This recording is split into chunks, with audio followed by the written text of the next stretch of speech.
किसी परीक्षा में 80% उम्मीदवार अंग्रेजी में तथा 85% मैथ यानी गणित में उत्तीर्ण हुए यानी पास हुए, जबकि 75% अंग्रेजी और गणित दोनों विषय में पास हुए उत्तीर्ण हुए। यदि 45 उम्मीदवार दोनों विषय में अनुत्तीर्ण हुए यानी फेल हुए तो कुल कितने विद्यार्थी की संख्या है, मतलब कितने विद्यार्थी यहाँ पर एग्जाम दिए थे। देखिए 80% इंग्लिश में और 85% मैथ में पास किए, तो यहाँ तो दोनों को काउंट कर ही लिया गया। यहाँ जो है यहाँ पर दोनों को काउंट कर लिया गया, लेकिन एक और डेटा इसमें देता है कि 75% अंग्रेजी और मैथ दोनों विषय में पास हुए, तो यानी एक ही कैंडिडेट होंगे जिनको डबल गिन लिया गया। तो ये जो दोबारा जो देता है ना, उसको हमेशा घटा दीजिएगा। वास्तव में कितने परसेंट सच में पास हुए हैं वो आ जाएगा। तो सबसे पहला चीज़ कि 80% और 85% दोनों मिला करके 165% हुए, तो 165% तो दोनों पास कर रहे हैं। फिर कह रहा है कि ना 75% दोनों पास कर रहे हैं, यानी इसमें कोई एक ही कैंडिडेट को बार बार गिन लिया गया, तो इसको आप निकाल दीजिए। ये होगा शुद्ध पास होने वाले कितने परसेंट है ये आएगा। तो 165 में से 75 घटाइएगा तो 90% दोनों सब्जेक्ट में पास करने वाले विद्यार्थी हैं।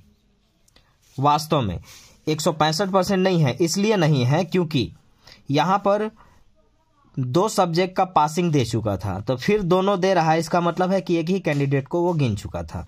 तो यहाँ पर दोनों मिलाकर के 165% पास किया और हमें यहाँ दे रहा है कि 75% पास किए। तो ये जो डेटा होता है ये अत्यधिक होता है, एक्स्ट्रा होता है, इसको घटा दिया जाता है।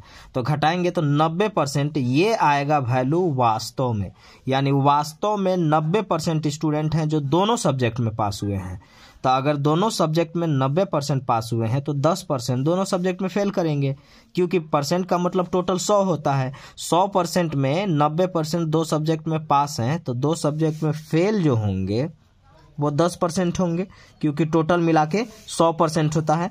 और अब इसमें से संख्या आपको देगा कि 45 उम्मीदवार दोनों में अनुत्तीर्ण यानी फेल हुए, तो 10% फेल कर रहे हैं और वास्तव में कह रहा है कि ये 45 को फेल करेंगे। तो हम कह सकते हैं कि 10% का वैल्यू 45 स्टूडेंट है, तो 100% का मतलब टोटल निकल जाएगा, यानी टोटल स्टूडेंट कितने थे। तो आप पॉइंट में भी काट सकते हैं और आपको 100 पर पहुंचना है तो आपके पास बहुत सारे रास्ते होंगे, यानी आप डायरेक्ट इसको भी काट सकते हैं। और 100 बनाना है तो हम क्या करते हैं ना कि हम डायरेक्ट 100% लिख लेते हैं। अब ये वाला परसेंट का ये 10 गुना है, तो इधर वाला संख्या भी 10 गुना ही होगा और ये आएगा 450, यानी 100% जो स्टूडेंट हैं वो 450 हैं। ऑप्शन बी 100% जो स्टूडेंट हैं वो 450 हैं, यानी 450 स्टूडेंट एग्जाम दिए थे। इसमें टोटल स्टूडेंट जो थे 450 थे। अब 450 में आपको पता ही है कि पास फेल ये सब दिया हुआ है, तो जब कभी भी दोनों सब्जेक्ट का पास देगा और फिर दोनों का देगा तो उसको घटाइएगा जोड़ करके। तो 165% दोनों में पास किया और एक और दे रहा है 75%, घटाएंगे तो 90% दोनों में पास किए, तो परसेंट मतलब टोटल 100 होता है।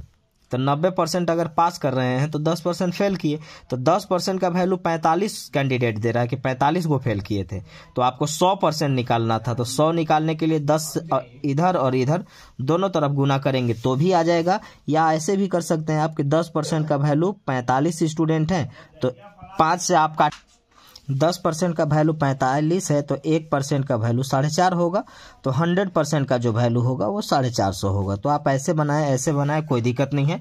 इसमें मेन ध्यान देना है इसका कंसेप्ट का। धन्यवाद।